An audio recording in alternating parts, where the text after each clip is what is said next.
Olá, seja bem-vindo à nossa videoaula. Viemos falando desde as primeiras aulas que a utilização de textos de divulgação científica no ensino formal desenvolve habilidades importantes para a sua formação como estudante. Para ampliar a coesão e a coerência dos seus textos, é importante investir no uso adequado da pontuação. Pontuar com propriedade significará naturalmente maior clareza e significação para seus textos. Nessa videoaula, vamos compreender o uso da vírgula como um elemento que influencia os sentidos do texto científico e sua importância quanto ao aspecto lógico e sintático. Você já reparou como uma vírgula pode mudar todo o sentido do seu texto? Vejamos. A vírgula pode significar um pedido de espera ou não. Observe as frases. Não, espere. Não espere. Uma vírgula pode significar o seu desejo ou não de aprender. Não, quero aprender. Não quero aprender. A vírgula pode significar um pedido de clemência ou não. Veja. Não, tenha clemência. Não tenha clemência. Notou a importância do uso da vírgula?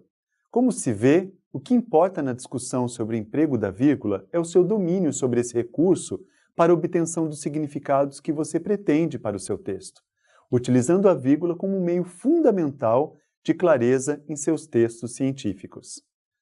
Trabalharemos adiante a ausência da vírgula nos casos de associação lógica e a presença da vírgula nos casos de intercalação.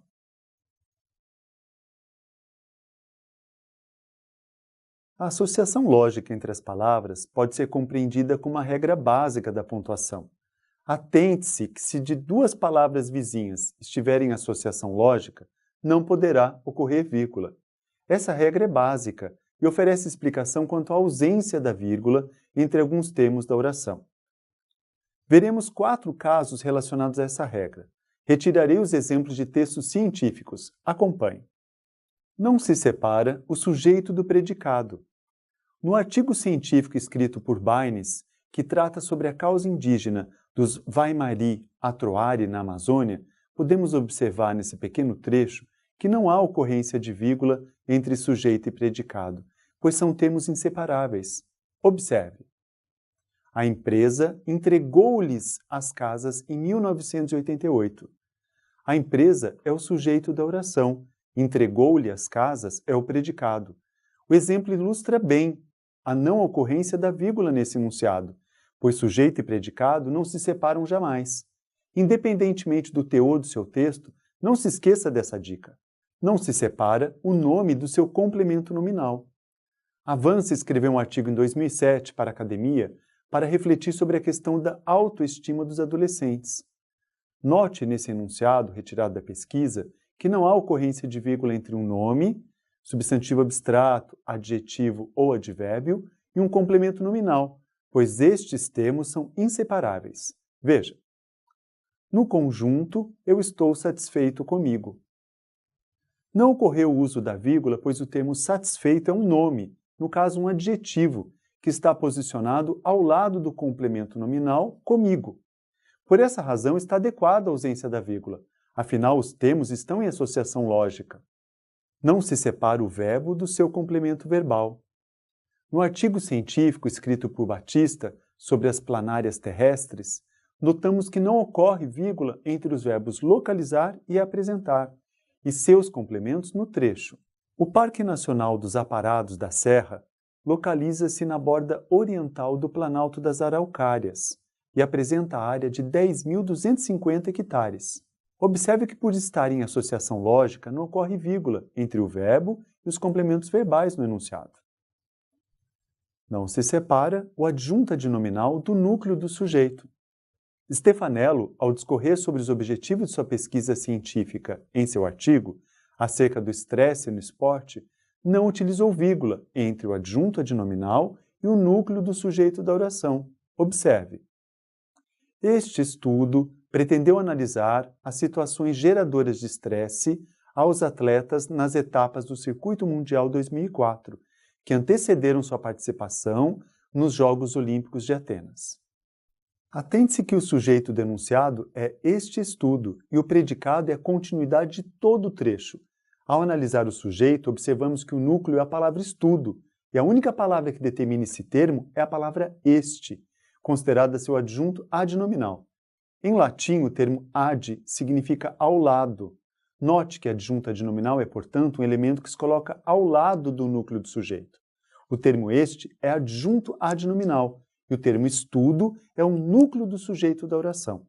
Repare que não há vírgula entre os termos este e estudo, pois como estão associados, não poderemos separá-los com vírgula.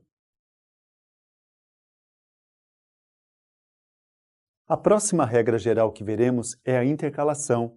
A intercalação recebe esse nome pois a vírgula, nesse caso, servirá para intercalar, separar as palavras quando houver uma interrupção sintática, ou seja, houver uma quebra da sequência natural dos termos, sujeito, verbo e objeto, por uma palavra, expressão ou oração. Atente-se que se retirarmos o termo que foi intercalado, a sequência natural será recuperada. Note no artigo de Veríssimo e do Vale que há vários termos que foram intercalados. O enunciado teve sua sequência interrompida por várias palavras. É um momento marcado por medo, desorganização, confusão e dúvidas, em que frequentemente as decisões são tomadas em um clima de urgência.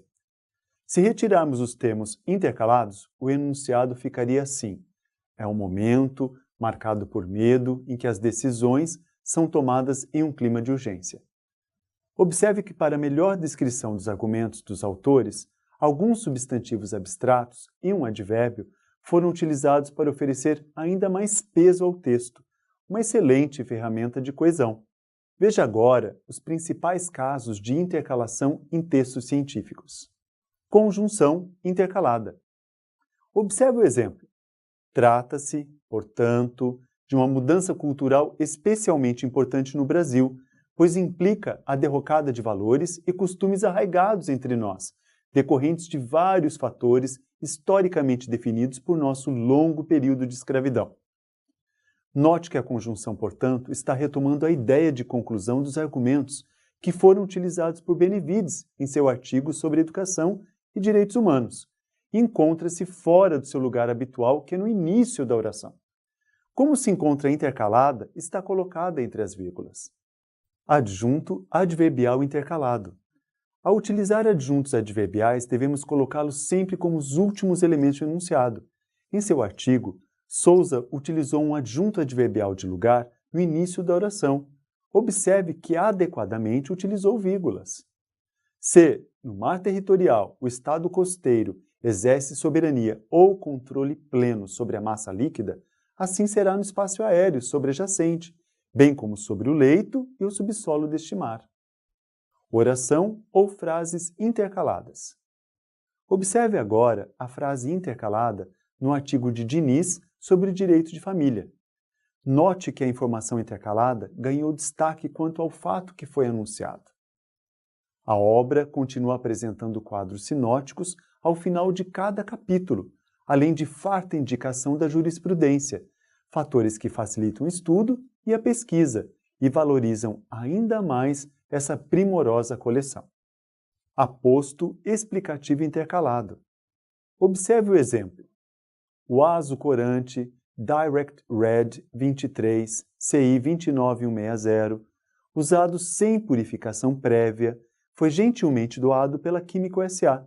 Por meio do aposto explicativo, ganhou maior enfoque também a informação acerca do método utilizado por Clausen e Takashima no artigo científico sobre fotodegradação na revista científica Química Nova.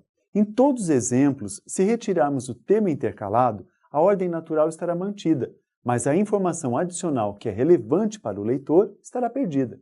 Terminamos assim nossa aula sobre o uso da vírgula nos textos científicos. Bons estudos! Até a nossa próxima videoaula!